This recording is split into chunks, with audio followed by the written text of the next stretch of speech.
নমস্কার, আমি প্রীতুজা। চলে আসলাম আমার আজকের দিনটা কেমন কাটলো সেটা আপনাদের সাথে শেয়ার করতে। সকাল সকাল ঘুম থেকে উঠে মামাবাড়ি যাওয়ার উদ্দেশ্যে বেরিয়ে পড়লাম। আজ 18 তারিখ, রবিবার। কয়েকদিন আগে দিদার শরীরটা খারাপ ছিল, বিছানা থেকে উঠতেই পারছিলেন না।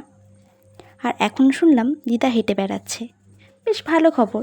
সেই জন্য দিদাকে দেখতে মামার বাড়ির উদ্দেশ্যে রওনা হলাম। ট্রেনের লাইনে কাজ হওয়ার জন্য ট্রেন খুব লেট করছিল। দেখলাম একে একে প্রায় সবাই ট্রেনের জন্য অপেক্ষা না করে বাড়ির দিকে রওনা হচ্ছে, কিন্তু আমি তো নাছোড়বান্দা। একবার বাড়ির থেকে বেরিয়েছি যখন, আর বাড়ি ফেরে গে। ট্রেনের টিকিটটা যেহেতু কাটা হয়ে গেছে, টাকা তো জলে দেওয়া যাবে না। প্রায় ঘন্টাখানেক অপেক্ষা করার পর ট্রেন চলে আসলো স্টেশনে। দেরি না করে ঝটপট ট্রেনে উঠে পড়লাম। গন্তব্যস্থল ছিল মথুরাপুর। ট্রেনের বাইরের দৃশ্য উপভোগ করতে করতে গন্তব্যস্থলে নেমেও গেলাম, আর বাস ধরার জন্য রেল লাইন ধরে হাঁটা শুরু করলাম। এবার পৌঁছতে হবে রায়দিঘি। তারপর বাসে উঠে পড়লাম, কিন্তু ট্রেনটা লেট করার কারণে জানালার সাইডের জায়গাটা আর পেলামই না।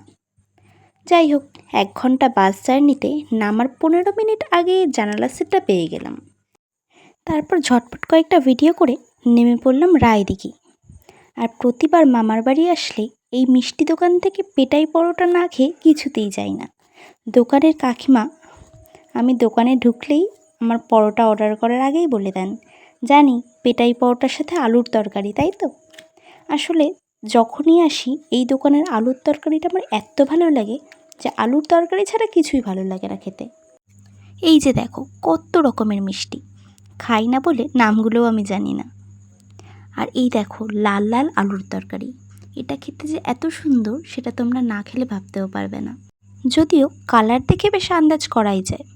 যাই হোক, খাওয়া দাওয়া শেষ করে হাঁটা লাগালাম।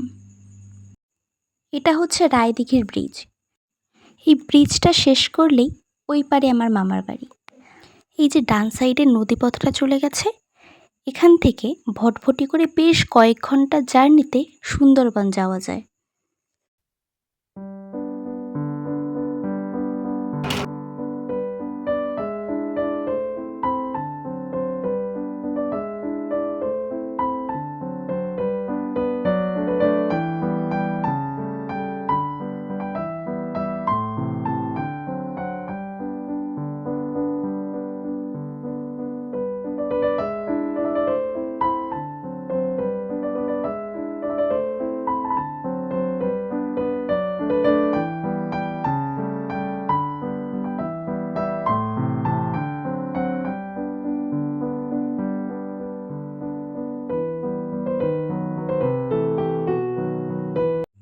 এটাকে আমি লইটা মাছ হিসেবে চিনি।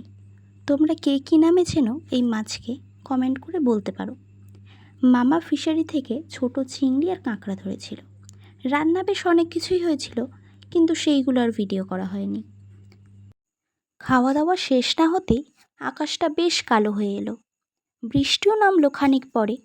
অবিরাম বৃষ্টি চলার পর যখন একটু বিরাম নিল আকাশের কালো মেঘগুলো যখন সঙ্গ ছাড়ল সুন্দর নীল আকাশের, তখন বাইরের সৌন্দর্য উপভোগ করতে বেরিয়ে পড়লাম। এই গরমের দিনে নদীর ধারে সুন্দর মিষ্টি হাওয়ায় একটু গায়ে পড়তেই প্রাণটা জুড়িয়ে গেল। শহরের যানজট থেকে একটু মুক্তি পেতে গ্রামের এই পরিবেশ মনটাকে বেশ ফুরফুরে করে তোলে।